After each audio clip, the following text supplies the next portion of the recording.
Alléluia, peuple de Dieu, de par le monde. Nazar ravi, il y a pour retrouver biso sous nombreux pour l'anda émission Nabiso Tangwa Botomboki ou le temps de la révolution. Nzambo azamalamu apesi biso ngonga malamu. Tozo partageaka sur un thème important. La grâce est plus forte que la loi. Il y a un ko saluer biso partout tozo se retrouver. Pena lobi kimi nzambe et la partage na bomo na biso. Bien-aimés, vous savez que Tozan a un Dieu qui est formidable, un Dieu qui est capable de poser en charge, un Dieu qui ne nous laisse pas Tozala na tango nyonso na se bombu ya Satan. Bible lobi, le Fils de l'homme a apparu afin de détruire les œuvres de l'ennemi. Tellement Tozo partagé, il y a des lois qui sévissent plusieurs peuples. Mutazo bon de l'anzam, mazo se retrouver dans des difficultés moko énormes. Azomo na ba loi na kata libota na ye o ezo permettre yete amata azana bandelu moko quelconque o ezo permettre vie na yete akende de l'avant. Bien aimé, toi qui me suis, tu peux constater na vie na yo que tango nyonso zo luka komata il y a une force de pesanteur o ezo mema yo pe ko tirer vers le bas. Ezana batu ebele lelo azolela. Est-ce que nzamba yebinga soki nzamba zalaka nanga pona nini ba makambo oyo pona nini ba limitation pona nini libale yakate pona nini mikande zo simbate pona nini opportunité zate obande likambo moko mesuka ka mishema o tikana ebisande ko moko tozana nzambo abandaka likambo pasili sakango. C'est un Dieu qui s'appelle l'Alpha, c'est un Dieu qui marche avec nous comme Emmanuel. C'est un Dieu qui achève avec nous toute histoire comme un Oméga. Yangona lobi, ezatan yo désespéré. La grâce est plus forte que la loi. Et si kamibe kwezali, ngolo ko yako supplanter. Et si kamibe kwezali, ngolo ko yako relever. Et si kamibe kwezali, ngolo ko yako frayer schéma. Yangona lobi, ne sois pas déçu. Kolembana note. Ezana nzambe moko aza capable ya kosala biso ngolu. Je m'en vais parler avec vous na thème moko capital Bethesda ou le lieu de la miséricorde. Tolingai tolobela histoire ya tata moko. Il a fait longtemps na kata piscine. Pa ya vandaki abanayi kozela lobiko. Abanayi kozela anja ningisa mai. Abanayi kozela akwea mutaliboso abanayi kozela lobiko na ye. Bien-aimé, la Bible nous dit à Salaki 38 ans. Dans un livre à Jean chapitre 5. Tout évangile de Jean chapitre 5 verset 2. Tokotanga le solo oy tina verset 9e. Je lis au nom de Jésus. Babi après cela il y eut une fête des Juifs et Jésus monta à Jérusalem. Or à Jérusalem, près de la porte des brebis, il y avait une piscine qui s'appelle en hébreu Bethesda et qui a 5 portiques. Sous ces portiques étaient couchés en grand nombre des malades, des aveugles, des boiteux, des paralytiques qui attendait le mouvement de l'eau, car un ange descendait de temps en temps dans la piscine et agitait l'eau. Et celui qui descendait le premier, après que l'eau avait été agitée, était guéri. Voilà la condition. Quelle que soit sa maladie, celui qui descendait le premier, après que l'eau avait été guérie, agitée, était guéri, quelle que soit sa maladie. Et là se trouvait un homme malade depuis 38 ans. Jésus l'ayant vu coucher et sachant qu'il était malade depuis longtemps, lui dit, veux-tu être guéri? Le malade lui répondit, Seigneur, je n'ai personne pour me jeter dans la piscine quand l'eau est agité. Et pendant que j'y vais, un autre descend avant moi. Lève-toi, lui dit Jésus, prends ton lit et marche. Aussitôt cet homme fut guéri, il prit son lit et marcha. Parole du Seigneur. Bien-aimés, voilà pourquoi nous voulons rendre grâce au Seigneur. Nzambe oazana makoki yako soutenir. C'est-à-dire, na vie à tata oyo, malade depuis 38 ans, il lui aurait fallu exercice. Premièrement, Bible lobby, pas yazala qui couché, très malade, abattu. Pour boire comme na piscine, balua moko ezalaki. Muto akobika, kaka muto ako se jeter dans la piscine, mais qui tombe le premier. Alors, lui malade, cloué, nana kotel mise, akima mbango, mais na ba malade bazalaki kuna, ezaki pe na ba boite, ezaki na ba paralytique, ezaki na ba diverses sortes de maladies. Il est cloué sur son lit et malade depuis 38 ans. D'ailleurs, même son nom, Bapesi Angote, Babengi kake nom est malade. C'est l'âge qui a préoccupé. L'âge naïe, 38 ans, il était malade. Azanga Kimoto. Yom tozo kanga, peut-être aux abandonné. Peut-être vinayo, aux bate. Pona comme à tel endroit, nana komemanga. Pona sala likambo boy, nana kosunganga. Nazuluka mbongo, nana kopesanga. C'est-à-dire tu es bité devant plusieurs difficultés au point que tu te sens abandonné à ton triste sort. Laisse-moi t'annoncer que nous avons un Dieu. Voilà pourquoi il n'y a pas raison de désespérer. Bible lobby, là où l'homme se limite, c'est par là que Dieu prend la relève. Je dis à quelqu'un dans ta vie, un Dieu s'élèvera, un Dieu te soutiendra, même sans l'appui, il y a Noko, il y a Tata Moissi, il y a grand frère, il y a petit frère. Bien-aimé, compte sur l'Éternel. Cet homme abandonné depuis 38 ans malade. Et laisse-moi dire à une personne, sa maladie était plus âgée que l'âge de Christ. Batali Sabiso que Yesu Masia, il a commencé son ministère à 30 ans. Il est mort à 33 ans. Mais cet homme était malade bien avant que Jésus ne soit né. Christ est né, il était malade. Christ a commencé son ministère, cet homme était toujours malade.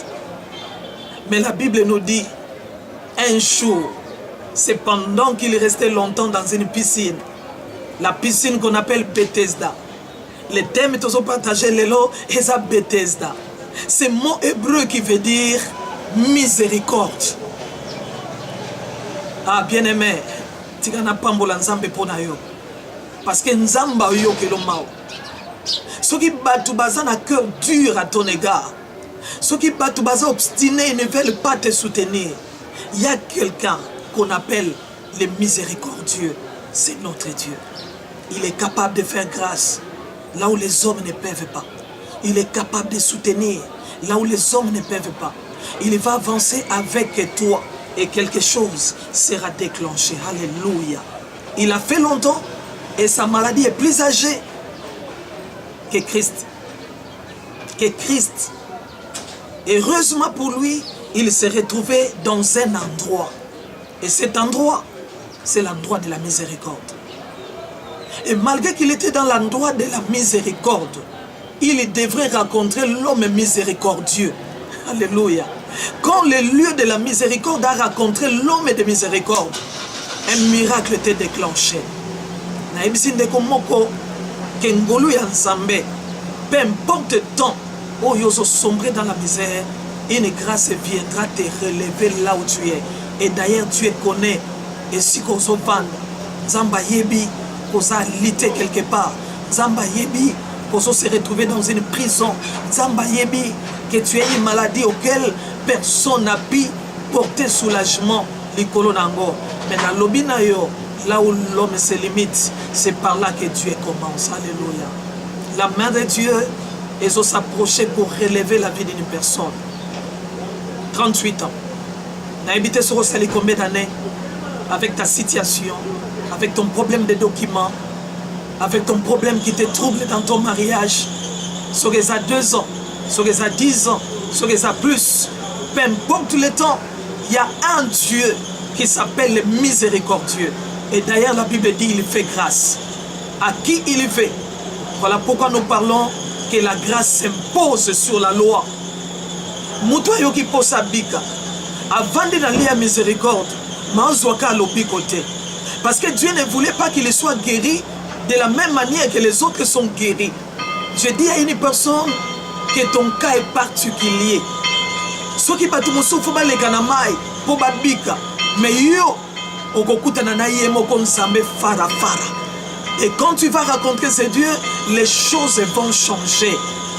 Il y a mon azo rassuré yo qu'il y a quelque chose qui va se faire. Et que les colo, il y a mes beko ils ont condamné. Première loi, na vie à tata ol. Balobi, en jabanais qu'il y a de temps en temps dans la piscine qu'on appelle Bethesda. Cet ange a agité l'eau de la piscine. Et lorsque l'eau de la piscine est comme agitée, et c'est que l'eau est sensible au monde que maille est zoninga. On a deuxième problème. L'eau s'agite par l'ange, par le mouvement au ange à Yekusala, et l'eau va balai, et c'est que au monde a payé que maille à mort, et ça déjà agité, et l'eau va misat, tant que l'eau est agitée, balobi, et c'est que là qui moutoumbo quoi que ne mbango, à côté de la piscine, car celui qui est tombé le premier était guéri, quelle que soit sa maladie. Condition, Fokota, mais Fokota le premier. Je suis en train d'imaginer boîte à télémi, avec les simbié, maladie mokwasa mopanzi, bongo mouvement salami to moni au même moment, to yepoto boakama, boîte à boakami, avec la boakami, malade à boakami, ma problématique me sous boakami. Mais balobi kaka muto akokuya ya liboso. Alors nayebite tant que koyi biso nyonso qui est tombé le premier. Peut-être que ça la peka bo boakami 10, les autres 9 faut pas bandela parce que baso tenir compte kaka na wa salaki a bill, kaka na wa salaki prêt, kaka na wa tombaki le premier. C'était une loi. Oui, salaki na piscine wana. Alors Jésus-Christ a salaki wa ko accomplir loi na place ya tata oy. Malade qu'il était, mutako tsazate. Malade qu'il était, mutako meme na maya zate. Alors Jésus l'ayant vu. Nabina te komoko et pas yoso mekoso kokomate. Et ça na nzambe moko amona yo. Et pas yoso bunda, o se jeter, o so kokate. Et pas yoso abandonner na ba tierce personne. O ba ko propulser yo. Il y a une main de Dieu. Oui, c'est la propulsion pour nous. Dans ce monde, nous avons booster les choses. Dans ce monde, nous avons soutenir. Enfin, que yo, aux la moto, en dépit de la loi, pour transcender la loi, pour que ta destinée. Di baké salaki. Premièrement, moutazate. Di baké salaki. Deuxièmement, Fakima Mbangu. Di baké salaki. Fakima Pembangu pour les kabatunions. Voilà, cet homme ne pouvait rien. Abandonné, la triste sort naïe à Tikaniwana. Mais gloire soit rendue à Dieu. Dans ce qui de Gomoko, Yesu paix, aïe na piscine à miséricorde. Alléluia. Akuti mutu moko abandonné, akuti mutu moko zanga mutu. Mais Yesu a tout une question. Veux-tu être guéri? Est-ce que Yesu a tourné pendant la question? Est-ce que Jésus ne savait pas que cet homme n'a personne? Est-ce que Jésus ne savait pas que cet homme se présente dans la piscine parce qu'il a besoin d'une guérison? Bien aimé, des fois, est compliqué. Est-ce que Nzamba mona gangate? Est-ce que Nzamba yebite que nous souffrir? Est-ce que Nzamba yebite? Jésus voulait être rassuré que cet homme avait besoin d'une guérison. Il était vraiment prêt. Il y a quoi pour soutenir. Mais par cette question, il voulait encore la foi de cet homme. Et Mata, en exprimant son vrai besoin. Bien aimé, Okobika, kaka soki yoboko lobby, posana posé à lobiko. Bible lobby, c'est en déclarant, c'est en confessant de la bouche qu'on parvient au salut. Tu dois le déclarer que j'ai besoin d'être sauvé. Tu dois le déclarer, et j'ai besoin de la guérison. Qui ça tourne vêtu? Est-ce qu'on lingi? Obika. Alléluia. Et na kata question on a comprendre. Na comprendre que c'est paralysé à 38 ans. Azaki déjà découragé. Alors pas le Yesu. Na osé la moto moi raison ça na. Parce que na omeli depuis que je suis là, matuba obika, matuba obima, matuba sokende, mais nga nana mutute. Veux-tu être guéri? Jésus voulait hausser les degrés de sa foi. À Monique Moutou a paralysé et sa foi était déjà paralysée. Il n'y avait aucune espérance. Mais laisse-moi dire à quelqu'un, pour ceux qui vivent, il y a encore de l'espérance. À toi comme une souka, ndima lissus, qu'il y a un Dieu qui est capable, il y a pour relever au-delà où tu es. Et l'ogami balé, pas vie à Moutou, toutes ces espérances étaient perdues, étaient déçues. Et l'okomousou koyeba na vie à Moutou, il avait probablement perdu jusqu'à la faculté de vouloir. Oui, mais Mouta perd la faculté de vouloir, c'est-à-dire, Moutouana le minaye. Veux-tu être guéri? Il y a une réponse. Cet homme va dire à Jésus, réponse, oui ou non. Mais à l'obi, oui, à l'obi peut non, mais à l'obi, je n'ai personne pour me jeter dans l'eau. Je n'ai personne. C'est-à-dire, ce qui n'a pas de moto, na weko ndima ke oui na lingina bika malo que il y a des lois ouais so sala que pour muta bika faut batindike na mai faut que nemba kwa kota na mai menga na mutote otu nanga swede na bika. Donc pour dire sa réponse était ni non ni oui, mais il était accroché à un homme. Et Jésus voulait que sa foi évanda na bande de côté évanda na bato bako edete. Yesu alingaki a tourné les regards vers lui. Je m'adresse à une personne. Tu ne peux jamais être béni parce que tu as quelqu'un. Tu ne peux jamais arriver au sommet de ta destinée parce que tu as quelqu'un. Et laisse-moi te dire ces phrases ou ces mots que Jésus est la personne des personnes qui n'ont personne, afin de donner à ces personnes une autre image et faire de ces personnes des hommes de valeur. Jésus est la personne des personnes qui n'ont personne. Quelqu'un peut dire Amen. Pendant qu'il n'y a personne et que tu te retrouves avec Dieu, ton Jésus, il est la personne des personnes qui n'ont personne. Ne cherchez pas une autre personne parce que Jésus est la personne des personnes qui n'ont personne. Ce qui n'a vu là où tu te retrouves, tu n'as personne, tu as gagné. Parce qu'avec Dieu, nous ferons des exploits. Avec Dieu, il écrasera nos ennemis. Avec Dieu, nous sommes la tête et non la queue.